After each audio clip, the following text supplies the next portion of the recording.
अस्सलामुअलैकुम। आज की इस वीडियो में हम CS504 सॉफ्टवेयर इंजीनियरिंग का लेक्चर नंबर 28 कवर करने वाले हैं, जिसमें हमारे पास है good programming practices and guidelines.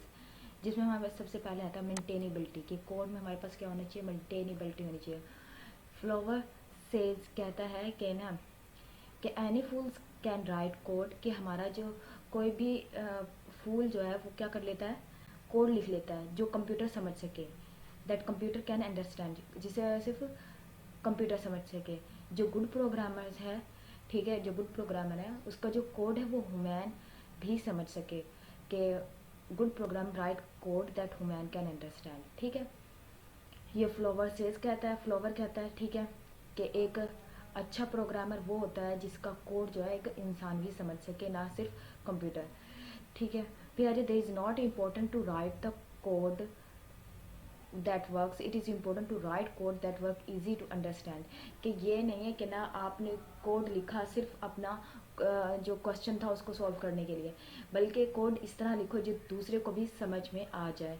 ठीक है, उसे कहते हैं मेंटेनेबिलिटी कोड, जिसमें हम हमारे पास तीन बेसिक प्रिंसिपल हैं हमारे पास। कौन कौन से? जिसमें सिंप्लिसिटी होनी चाहिए, कोड जो हमारे पास सिंपल हो, जिस लाइक इस तरह के, मतलब इसमें हमें समझ आ रही हो कि क्या चीज़ प्रिंट हो रही है, तो ये सिंप्लिसिटी होनी चाहिए कोड में। फिर उसके बाद आ जाता है सिंप्लिसिटी होनी चाहिए, क्लैरिटी होनी चाहिए, जर्नलिटी होनी चाहिए और फ्लेक्सिबिलिटी होनी चाहिए। फ्लेक्सिबिलिटी का मतलब ये होता है कि ना उसे दोबारा से अपडेट भी किया जा सके, और इजी टू मेंटेन होना चाहिए, उसे मेंटेन भी किया जा सके। Maintain, easy to understand, easy to enhance, कि उसे बढ़ाया जा सके, उसे समझा जा सके और उसे मेंटेन किया जा सके। ये होता है मेंटेनेबल कोड। ठीक है, इसमें सिर्फ यही था कि ऐसा कोड ना लिखो जो सिर्फ कंप्यूटर समझ सके, बल्कि ऐसा कोड लिखो जो ह्यूमन भी, जो इंसान है वो भी समझ सके। और उसमें जो तीन बेसिक हमारे प्रिंसिपल थे, simplicity, clarity and generality and flexibility, ये हमारे पास तीन थे। ठीक है, फ्लेक्सिबिलिटी या फिर जर्नलिटी। फिर उसके बाद आता है हमारे पास self documenting code. Self documenting code से मुराद होता है कि ना जो कोड लिखा हुआ है वो अपने आप को खुद बयान करे कि वो क्या, उस कोड में लिखा क्या हुआ, उसमें बगैर उसे कमेंट भी ना किया हो, लेकिन वो जो कोड देखते ही एक इंसान जो है, जो मतलब देख के वो पहचान जाए कि इसमें लिखा क्या हुआ है। ठीक है, जैसे live flu charts, UML diagrams, process state diagrams. जैसे हमारे पास ये है एक फ्लू चार्ट डायग्राम, ठीक है, जिसमें क्या है हमारे पास एक जो डिलीट है, इन्फॉर्मेशन जो है डिलीट करें, तो वो किस तरह से करें, कि choose the object to delete, initiate delete, delete not allowed, cancel delete. ठीक है, ये जितना भी मराहिल गुजर रहे हैं यहाँ से, फिर रिकॉर्ड एक्शन, रिकॉर्ड लेना, फिर ऑब्जेक्ट को क्या कर दिया, फाइनली डिलीट कर दिया, फिर यहाँ पे आ जाएगा रिजल्ट। ठीक है, ये जो मतलब ये जो पूरी एक सिंप्लिसिटी लिखी हुई है ना, कि खुद बयान करिए कि इन्फॉर्मेशन, कि ये जो है कि फ्लू चार्ट खुद बयान कर रहा है कि ये काम क्या कर रहा है। तो फिर इसमें हमारे पास क्या काम आ रहा है कि डिलीट द इन्फॉर्मेशन को डिलीट कर रहे हो ना, तो फिर यही आता है। ठीक है, फिर हमारे पास नेक्स्ट आ जाता है, ये था सेल्फ डॉक्यूमेंटिंग, जिसमें search of the function choice variable. इसमें हमारे पास जो नेम है, आइडेंटिफायर नेम, जैसे आपका इंटीजर है, इंटीजर एक आइडेंटिफायर है ना, इंटीजर हो गया, फ्लूट हो गया, करेक्टर हो गया, ये क्या बताते हैं, ये खुद मतलब अगर आप उनको देखोगे तो आपको खुद ही पता चल जाएगा इंटीजर में कौन सी रकमें जो होती हैं वो डाली जाती है, वो कौन से होते हैं, 1 2 3 होता है ना। करेक्टर में आता है हमारे पास ABC, तो इसी तरह हमें खुद पता चल जाता है, वो सेल्फ डॉक्यूमेंटिंग कोड में आ जाता है। फिर आता है फंक्शन साइज, फंक्शन का साइज है, अगर हमारा जो होता है सिग्निफिकेंट रूल, बहुत अहम रूल रखता है कि एक प्रोग्राम में, कि easy to difficult to understand. अगर बड़ा होगा ना कोड, उसको समझना मुश्किल होगा, और जो छोटा कोड होगा जस्ट लाइक इस तरह, उसको समझना आसान होगा कि इसमें क्या हो रहा है। ठीक है, क्योंकि छोटा सा कोड है, इसमें जल्दी हो जाएगा। लेकिन अगर आप ले लो दूसरा कोई आप प्रोग्राम लिख रहे हो, उसमें मतलब उसमें कोड जो लिखना है, तो वो जो कोड होगा ना उसको समझना थोड़ा मुश्किल होगा। तो इसमें यही बोला गया कि जो हमारा आइडली स्पीकिंग जो बोला जाता है वो होता है कि 20 लाइनों से ज़्यादा कोड नहीं लिखना। ठीक है, लेकिन ये आइडली हो सकता है, और अप्रोक्सीमेटली हमारे पास जो होना चाहिए approximately 20 is approximately lines of code fit होना चाहिए। मतलब कोशिश करें कि कोड जो है ना वो बड़ा से बड़ा ना हो, बल्कि छोटे से छोटा हो। ठीक है ना, ताकि उसको समझना आसान हो। ये मतलब फंक्शन साइज, और इसमें 20 लाइन्स होती हैं, 20 20 का बोला हुआ है। आइडेंटिफायर नेम्स जैसे कि पहले बताया, आइडेंटिफायर जैसे इंटीजर हो गया जो enhancing the readability of the program की रीडेबिलिटी को बढ़ाते हैं। जैसे हमारे पास इंटीजर हो गया, करैक्टर हो गया, फ्लूएट हो गया, जो खुद बताते हैं कि ना काम जो हमारा एक है वो क्या वो मतलब उसमें कौन सी वैल्यू डल रही है। जैसे करैक्टर में हमारे पास सी आता है, ABC यही आता है ना करैक्टर में। फ्लूएट में पॉइंट वाली वैल्यू होती है, रेशो वाली नहीं, पॉइंट वाली, ठीक है।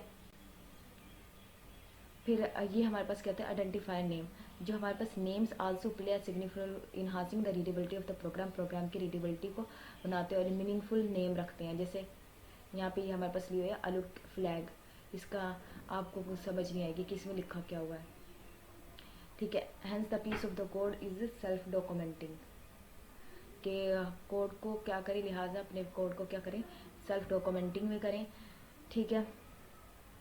जो उनके नाम है आइडेंटिफायर नेम्स हैं उनको क्या है कि मीनिंगफुल नेम दें। जैसे अगर कोई सर्च का है तो आप सर्च लिखें कि पता चले कि नेम से कि जो काम हो रहा है वो उसमें इसमें हो क्या रहा है, ठीक है। जैसे बुलियन सर्च होता है, बुलियन होता है ना, लेकिन आगे सर्च फंक्शन का नेम लिखते हैं, सर्च लिखते हैं, तो उससे क्या होगा कि फंक्शन को आप मतलब फंक्शन या फिर किसी वेरिएबल को सर्च कर रहे हो, ठीक है। मतलब उनका जो नाम हो, उनकी जो आइडेंटिफायर नेम है, उनका शनाख्ती नाम हो, वो उनकी जो काम है उनको बयान कर रहा हो, ठीक है। ये आ जाते हैं हमारे पास नेम्स। आइडेंटिफाई में कोडिंग स्टाइल गाइड, कोडिंग का क्या था, consistency plays an important role in making the self documenting. Self documenting जैसे कोड बगैर किसी कमेंट के क्या बता रहा हो, अपना काम बता रहा हो, सेल्फ डॉक्यूमेंटिंग आ जाता है। ये मतलब कोडिंग स्टाइल कंसिस्टेंसी का मतलब है कि ना आपको जो कोड हो वो एक कंसिस्टेंट हो। जैसे ये फ्लो चार्ट था, ये कंसिस्टेंट था कि चूज़ था आपने ऑब्जेक्ट टू डिलीट के, जो ऑब्जेक्ट डिलीट करना उसको चूज़ किया, फिर इनिशिएट करा, फिर डिलीट नॉट अलाउड, अगर अलाउड नहीं होती फिर डिलीट अलाउड, कि कौन सी चीज़ों को डिलीट करना, कौन सी चीज़ों को नहीं करना, इसमें जो करनी है वो डिलीट अलाउड में और जो नहीं करनी वो डिलीट नॉट अलाउड में। फिर इस तरह से जो सब कुछ हो रहा है, ये पूरा जो एक फ्लो चार्ट बना हुआ है, ये क्या है, कंसिस्टेंसी बना हुआ है। इसी तरह कोड लिखना है। नेमिंग कन्वेंशन कि फर्स्ट डिस्कस सेनोनाइज ऑफ द माइक्रोसॉफ्ट, ठीक है। इसमें क्या होता है कि लुकिंग द वेरिएबल नेम, वही बता रहे हैं कि वेरिएबल का नाम जो आप देख के बता दो कि ना इसमें काम क्या हो रहा है, ठीक है। और जैसे हमारे पास वेरिएबल कांस्टेंट वेरिएबल का पता चल जाता है, CONS कॉन्स्ट लिखते हैं तो पता चल जाता है कि हमारे पास ये जो वेरिएबल है ये कांस्टेंट है, ठीक है। जैसे डेटा टाइप, इंटीजर, फ्लूएट, करैक्टर क्या बताती हैं कि ये बताते हैं ना कि इनमें कौन सी वैल्यू इसमें है, ठीक है। फिर आ जाता है हमारे पास bit capitalization and camel case क्या होता है, जैसे ये हमारे पास कैमल है, ठीक है। ये जो हमारे पास कैमल है, पहला वर्ड्स हमारे पास बड़ा होना चाहिए, फिर उसके बाद ये जो देखिए शेप, ये जो कैमल है ना, कैमल इस तरह से है ना, ये इस तरह से। इसी तरह हमारे पास क्या होता है, ये केस होते हैं, मतलब कैमल केस आता है। कैमल केस से मुराद ये है कि जैसे जावा, ये जे जो लिखा हुआ है क्या कैपिटल में लिखा हुआ है, फिर उसके बाद AWVA ये हमारे पास छोटी उसमें आ गई, अल्फ़ा छोटी उसमें आ गई, स्पेलिंग छोटी उसमें आ गई।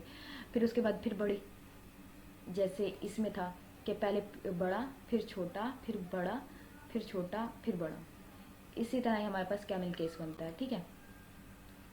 मतलब कैमल केस यही होता है, ठीक है, कि दो जो लफ्ज़ लिखे हुए हैं उसमें जो हमारे पास ये फर्स्ट का जो होगा वो भी बड़ा होगा और दरमियान के छोटे, फिर सेकंड जो हमारा अगला होगा उसका भी बड़ा और फिर उसके बाद छोटे, ठीक है। फिर general naming of the convention of the Java में हमारे पास होती है ये, इसी तरह ये हमारे पास कैमल केस कहलाता है। ये देखें जिसमें मिक्सअप होता है, बड़ी और छोटी JBC होती है, उनका क्या मिक्सअप होता है हमारे पास, अपर केस भी लोअर केस दोनों मिक्स होते हैं।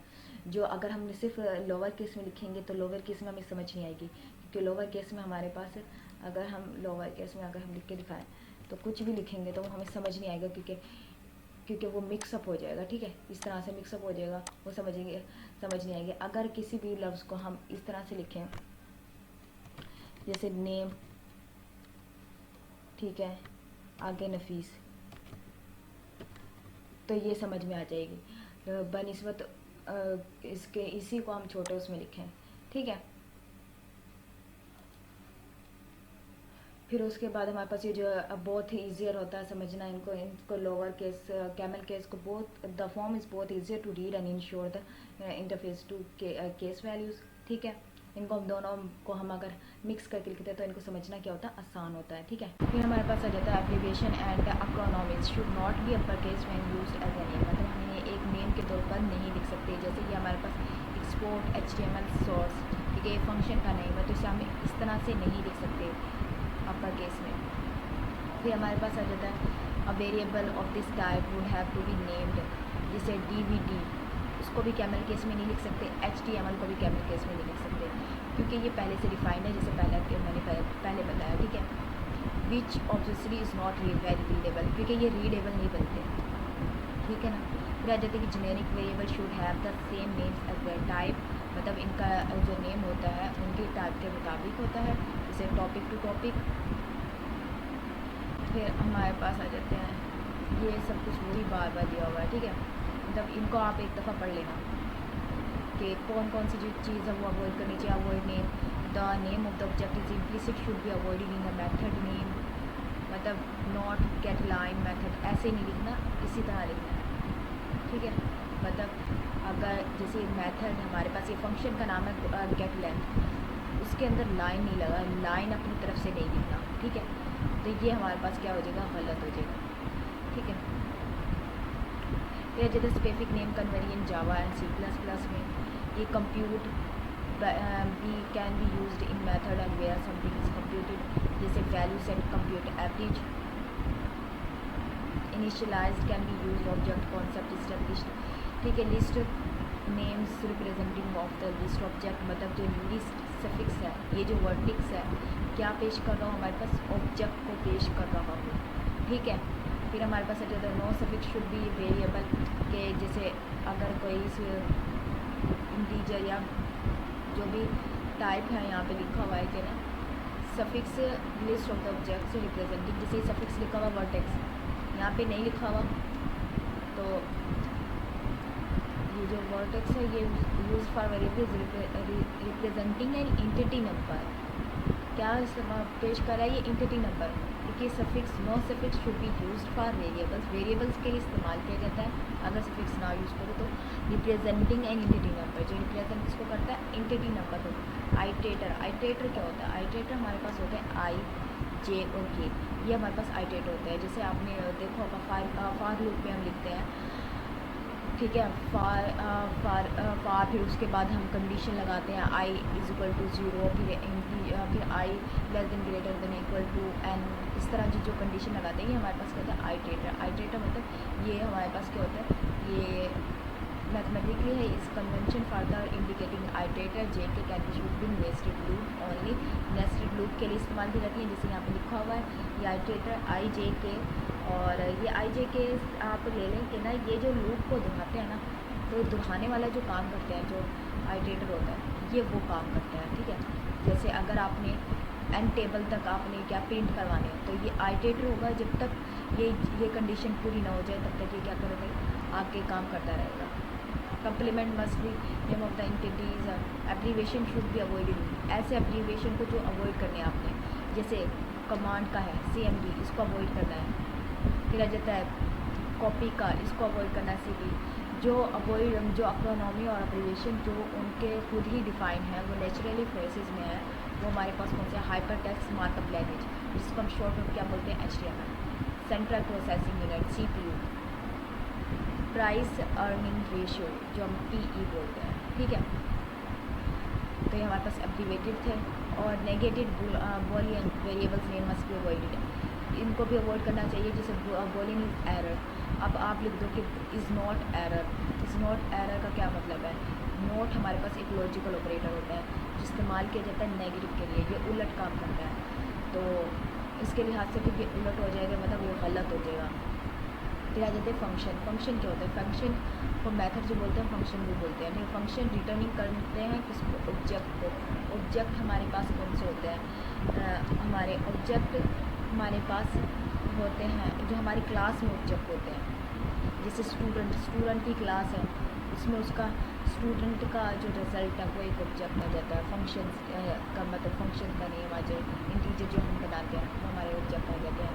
Should be named after what they return, कि क्या रिटर्न कर रहे हैं। वॉइड मेथड्स, जो वॉइड मेथड है ये क्या हमारे पास एक फंक्शन के तौर पर इस्तेमाल किया जाता है। मतलब इंटीजर एक डेटा टाइप है ना वॉइड, जो हमारे पास रिटर्न करती है और रिटर्न नहीं करती हमारे ऑब्जेक्ट को। This is increase the readability पूरा बढ़ाता है। Make its clear and what the unit should do and specially all the time is not suppose to. ठीक है, ये था। और ये ईजियर होता, आसान होता, मतलब सब कुछ वही है। फंक्शन को जो हमारे पास क्या करता है, रिटर्न करता है ऑब्जेक्ट को। ये हमारे पास 13 पॉइंट थे। उम्मीद है ये लेक्चर आपको समझ आया होगा। मिलते हैं नेक्स्ट वीडियो में, तब तक के लिए अल्लाह हाफ़िज़।